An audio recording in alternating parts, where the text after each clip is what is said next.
वहाँ prime minister Modi की आज 4 मेरे ख्याल से इलेक्शन के इंटरनल पॉलिटिक्स की बात नहीं करता, लेकिन 4 में से 3 जगहों पे वो जीते हैं वहाँ पे। और उनके जो मुखालफिन हैं, जो जिसमें कांग्रेस भी है, बाकी जो INDIA के नाम से इंडिया जिसको इत्तेहाद बना हुआ है, तो वो हारे, एक जगह वो जीते हैं शायद।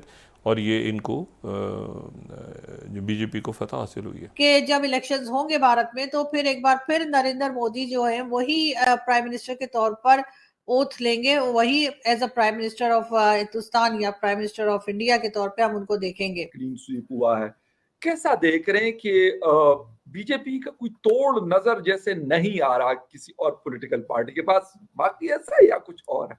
मोदी आ गया है।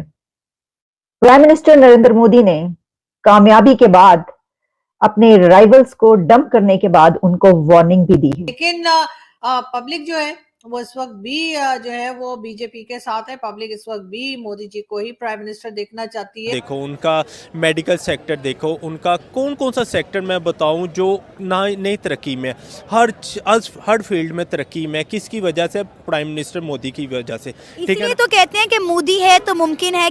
और ब्लूमबर्ग का ये कहना है कि इंडिया के प्राइम मिनिस्टर नरेंद्र मोदी की जीत के बाद अब मार्केट और ज्यादा बढ़ेगी। ना सिर्फ उन्होंने कामयाबी हासिल की, बल्कि इसके साथ साथ उन्होंने जो उनके राइवल्स हैं, जिनको उन्होंने बहुत ही बुरे तरीके के साथ डंप किया है, उनको धमकी भी दे डाली है, चेतावनी दी है।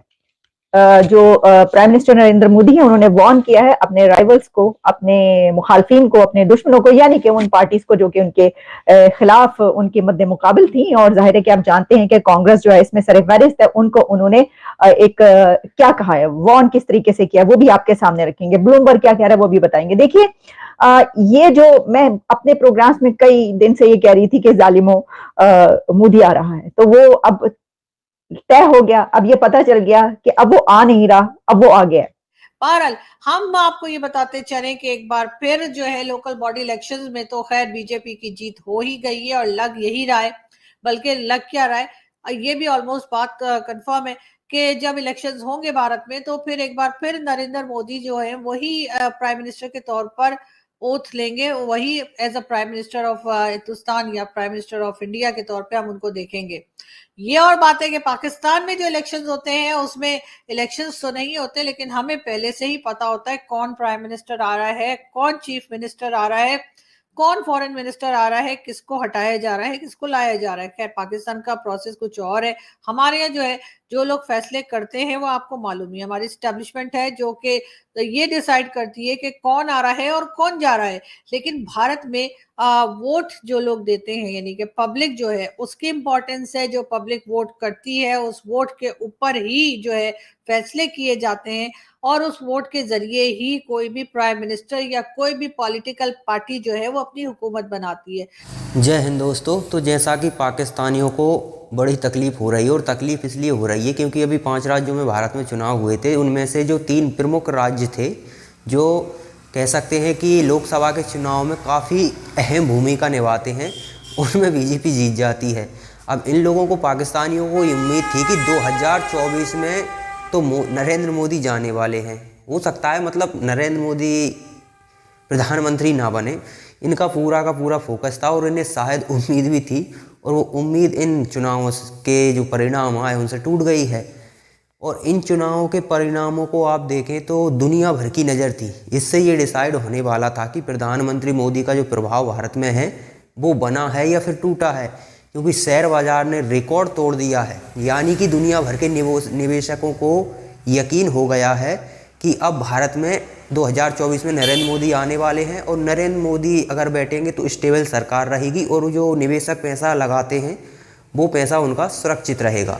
क्योंकि तभी तो आज सेंसेक्स और निफ्टी ने जो रिकॉर्ड तोड़ा है, अपना उच्चतम सर्वोच्चतम जो रिकॉर्ड बना है वो अभी बना है, आगे भविष्य में टूट सकता है, लेकिन अभी तक का सबसे सर्वश्रेष्ठ रिकॉर्ड निफ्टी और सेंसेक्स ने बना दिया है। शेयर बाजार ने रिकॉर्ड तोड़ा है जीत के बाद। प्रधानमंत्री नरेंद्र मोदी की ही जीत है ये, क्योंकि दुनिया भर को यही उम्मीद थी। अमेरिका भी देख रहा था कि क्या होता है इन चुनाव परिणामों, क्योंकि उसी हिसाब से स्ट्रेटजी बनाई जाए। क्योंकि प्रधानमंत्री नरेंद्र मोदी यदि 2024 में जीतने वाले हैं तो उस हिसाब से रणनीति बनानी पड़ेगी, क्योंकि प्रधानमंत्री तो किसी की सुनते नहीं, दबाव का तो वहाँ पर कोई लेना देना ही नहीं है, दबाव तो आप डाल ही नहीं सकते। तो प्रधानमंत्री को यहाँ से परखने का इन लोगों ने काम किया, और इन दुनिया भर के जितनी दुनिया भर की नज़र थी खासकर इन्वेस्टरों की, अब इन्वेस्टर बेफिक्र हो चुके हैं और धनाधन इन्वेस्ट करे जा रहे हैं, तभी तो शेयर बाज़ार ने रिकॉर्ड स्थापित किए हैं, अभी तक का सबसे हाई पहुंच गया है। तो पाकिस्तानियों को थोड़ी उम्मीद थी, मुझे ऐसा लग रहा है, हालांकि जज्बे वाले लोग हैं तो उतनी समझ इन लोगों में नहीं है। इन लोगों को लगा था कि प्रधानमंत्री शायद चले जाएंगे। अब जो व्यक्ति, जो इंटरनेशनल जो सर्वे करने वाली जो एजेंसियां होती हैं, उनमें जो टॉप लीडर, दुनिया भर के टॉप लीडरों में से जो रेटिंग निकाली जाती है, उसमें प्रधानमंत्री नरेंद्र मोदी कई सालों से नंबर 1 का स्थान प्राप्त किए हुए हैं, दूसरे नंबर पर तक नहीं आए, पहले नंबर पर ही वो अपना स्थान प्राप्त किए हुए हैं।